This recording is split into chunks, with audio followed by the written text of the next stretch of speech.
ಆದರೆ ಮಂಡ್ಯದ ಸಂಘಟನೆಗಳು ಇದೆಲ್ಲವನ್ನೂ ಕೂಡ ಒಪ್ತಾ ಇಲ್ಲ ನಾವು ಬಂದ್ ಮಾಡೇ ಮಾಡ್ತೀವಿ ಅಂತ ಕೂತ್ಕೊಂಡಿದ್ದಾರೆ. ಈ ಕನ್ನಡ ಸೇನೆ ಬಂದ್ ಮಾಡ್ತೀವಿ ಅಂತ ಹೇಳ್ತಾ ಇದೆ. ಎಲ್ಲರೂ ಕೂಡ ಬೆಂಬಲ ಕೊಟ್ಟಿದ್ದಾರೆ. ಹೀಗಾಗಿ ನಾವ್ಯಾಕೆ ಬಂದ್ ಮಾಡಬಾರ್ದು ಅನ್ನುವಂಥದ್ದು ಇವರ ಪ್ರಶ್ನೆ. ಇನ್ನು ಕಾವೇರಿ ಹಿತರಕ್ಷಣಾ ಸಮಿತಿ ಮತ್ತೊಂದು ಸಭೆ ನಡೆಸಿ ಬಂದ್ ಬಗ್ಗೆ ಅಂತಿಮ ತೀರ್ಮಾನ ಕೈಗೊಳ್ಳುತ್ತೀವಿ ಅಂತ ಹೇಳ್ತಾ ಇದೆ.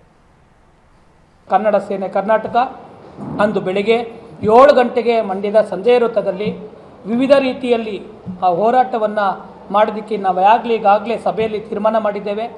ನಮ್ಮ ಮಂಡ್ಯದಲ್ಲಿ 13ನೇ ತಾರೀಕು ಕರ್ನಾಟಕ ಬಂದ್ ಯಶಸ್ವಿ ಆಗ್ತದೆ. ಈ ಜನ ಸ್ವಾಭಿಮಾನದ ಹೋರಾಟಕ್ಕೆ ಕೈ ಜೋಡಿಸ್ತಾರೆ ಎನ್ನುವಂಥ ಮಾತನ್ನು ಈ ಸಂದರ್ಭದಲ್ಲಿ ಹೇಳ್ತಾ ಇದ್ದೆ. ಕನ್ನಡ ನೋಡಿ, ಬೇಕಾದಷ್ಟು ಮಳೆ ಬಂದಿದೆ. ಮಳೆ ಬಂದಾದಮೇಲೆ ಡ್ಯಾಮ್ಗಳು ತುಂಬಿವೆ. ಡ್ಯಾಮ್ಗಳು ತುಂಬಿ ಈಗ ನೀರು ಹರಿದು ಹೋಗಿದೆ. ಏನು ಹೇಳ್ತಲ್ಲ, ಅದಕ್ಕಿಂತ ಹೆಚ್ಚಿನ ನೀರು ಹೋಗಿದೆ. ಇಂಥ ಸಂದರ್ಭದಲ್ಲಿ ಬಂದ್ ಯಾಕೆ, ಇದು ಕೇಳುವಂಥ ಪ್ರಶ್ನೆ. ಈ ಪ್ರಶ್ನೆಗೆ ಒಂದು ಅರ್ಥ ಕೂಡ ಇದೆ. ಬನ್ನಿ, ನಮ್ಮ ಪ್ರತಿನಿಧಿ ಕಿರಣ್ ಸೂರ್ಯ ನಮ್ಮೊಂದಿಗೆ ನೇರ ಸಂಪರ್ಕದಲ್ಲಿದ್ದಾರೆ. ಕಿರಣ್, ಏನು ನಡೀತಾ ಇದೆ ಇದು? ಯಾಕೆ ಈ ಬಂದ್ ಆಗಬೇಕು ಅನ್ನುವಂಥ ಹಠ ಯಾಕೆ?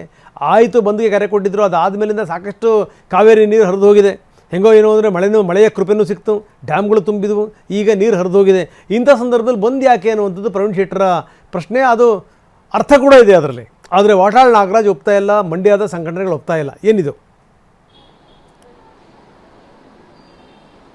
ಹೌದು ರಂಗನಾಥ್, ಈಗಾಗಲೇ ಕೂಡ KRS ನಿಂದ ತಮಿಳುನಾಡಿಗೆ ನೀರು ಬಿಡಬಾರ್ದು ಅಂತೇಳಿ ವಾಟಾಳ್ ನಾಗರಾಜ್ ಅವರು ಈಗಾಗಲೇ ಕೂಡ ಆಗಸ್ಟ್ 13 ಅಂದರೆ ಇದೇ ವಾರ ಗುರುವಾರದಂದು ಅಖಂಡ ಕರ್ನಾಟಕ ಬಂದ್ಗೆ ಕರೆಯನ್ನು ಕೊಟ್ಟಿದ್ರು. ಅಂದರೆ ಕರೆ ಕೊಟ್ಟಂಥ ಸಂದರ್ಭದಲ್ಲಿ ತುಂಬ ದೊಡ್ಡ ಮಟ್ಟದಲ್ಲಿ ಕಾವೇರಿ ಕೊಳ್ಳದಲ್ಲಿ ಅಂದರೆ ಬರ ಆವರಿಸಿತ್ತು, ಮಳೆ ಚೆನ್ನಾಗಿ ಆಗಿರಲಿಲ್ಲ. ಆದರೆ ಈಗ ಒಂದಷ್ಟು ಮಳೆ ತುಂಬ ದೊಡ್ಡ ಮಟ್ಟದಲ್ಲಿ ಆಗಿರುವಂಥದ್ದು, ಡ್ಯಾಮ್ಗಳು ತುಂಬಿರುವಂಥದ್ದು, ಕಾವೇರಿಯಿಂದ ಈಗಾಗಲೇ ಅಂದರೆ ಕಬಿನಿ ಇರ್ಬೋದು, ಆರಂಗಿ ಇರ್ಬೋದು, ಬೇರೆ ಬೇರೆ ಡ್ಯಾಮ್ಗಳಿಂದ ಈಗಾಗಲೇ ತಮಿಳುನಾಡಿಗೆ ತುಂಬ ದೊಡ್ಡ ಮಟ್ಟದಲ್ಲಿ ನೀರು ಕೂಡ ಹರಿದು ಹೋಗಿರುವಂಥದ್ದು. ಆ ನಿಟ್ಟಿನಲ್ಲಿ ಈಗ ಕನ್ನಡ ಪರ ಹೋರಾಟಗಾರ ಇರ್ಬೋದು, ರೈತ ಪರ ಮುಖಂಡರುಗಳು ಬಂದನ್ನ ಮುಂದೂಡಿ ಅಂದರೆ ಮುಂದಿನ ದಿನಗಳಲ್ಲಿ ಬಂದ್ ಮಾಡೋಂಥದ್ದಾದರೆ ಬಂದ್ ಮಾಡೋಣ ಅನ್ನುವಂತಹ ಒಂದು ಹೇಳಿಕೆಗಳನ್ನು ಈಗಾಗಲೇ ಕೂಡ ಕೊಡ್ಲಿಕ್ಕೆ ಮುಂದಾಗಿರುವಂಥದ್ದು. ಈ ಬಗೆಗೆ TV9 ಜೊತೆಯಲ್ಲಿ ಮಾತಾಡಿದಂತಹ ಪ್ರವೀಣ್ ಶೆಟ್ಟರು ಈಗಾಗಲೇ ಅವ್ರು ಹೇಳ್ತಾ ಇರುವಂಥದ್ದು, ವಾಟಾಳ್ ನಾಗರಾಜ್ ಅವ್ರನ್ನ ನಾವು ಮನವೊಲಿಸ್ತೀವಿ. ಕರ್ನಾಟಕ ರಕ್ಷಣಾ ವೇದಿಕೆಯಿಂದ ನಾಳೆ ಮಹತ್ವದ ಒಂದು ಸಭೆಯನ್ನು ಕರೆದಿದ್ವಿ. ಆ ಸಭೆಯಲ್ಲಿ ತೀರ್ಮಾನವನ್ನು ಮಾಡ್ತೀವಿ. ನಮ್ಮ ಎಲ್ಲ ಮುಖಂಡರ ಒಂದು ಅಭಿಪ್ರಾಯವನ್ನು ಸಂಗ್ರಹಿಸಿ ನಾವು ಬಂದ್ ಮಾಡಬೇಕಾ ಬಂದ್ ಮಾಡಬಾರ್ದಾ ಅನ್ನುವಂತಹ ತೀರ್ಮಾನವನ್ನು ಮಾಡ್ತೀವಿ. ರಾಜ್ಯದಲ್ಲಿ ಜನ ಈಗಾಗಲೇ ಕೂಡ ಬಂದ್ ಬೇಡ, ಯಾಕೆ ಅಂದರೆ ಕಾವೇರಿ ಕೊಳ್ಳದಲ್ಲಿ ತುಂಬ ದೊಡ್ಡ ಮಟ್ಟದಲ್ಲಿ ಮಳೆ ಆಗಿದೆ.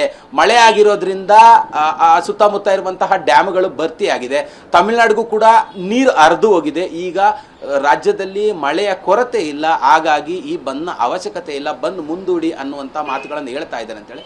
ಆದರೆ ಈ ಮುಖಂಡರೆಲ್ಲರೂ ಕೂಡ ಈಗಾಗಲೇ ವಾಟಾಳ್ ನಾಗರವ್ರ ಜೊತೆಯಲ್ಲಿ ಮಾತಾಡಲಿಕ್ಕೆ ಮುಂದಾಗ್ತಾ ಇರುವಂತಂದ್ರೆ ಬಂದ್ನ ದಿನಾಂಕವನ್ನು ಮುಂದೂಡಿ, ಮುಂದೆ ಏನಾದರೂ ಬಂಧನ ಅವಶ್ಯಕತೆ ಇದ್ದರೆ ಬಂದ್ ಮಾಡೋಣ.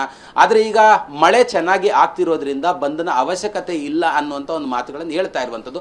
ಆದರೆ ವಾಟಾಳ್ ನಾಗರಾಜ್ ಅವರು ಇವತ್ತು ಕೂಡ ಹುಬ್ಬಳ್ಳಿ ಧಾರವಾಡದಲ್ಲಿ ಬಂದ್ನ ವಿಚಾರವಾಗಿ ಸಂಬಂಧಪಟ್ಟಂತೆ ದೊಡ್ಡ ಮಟ್ಟದಲ್ಲಿ ಪ್ರತಿಭಟನೆಯನ್ನು ಮಾಡಲಿಕ್ಕೆ ಮುಂದಾಗಿರುವಂಥದ್ದು.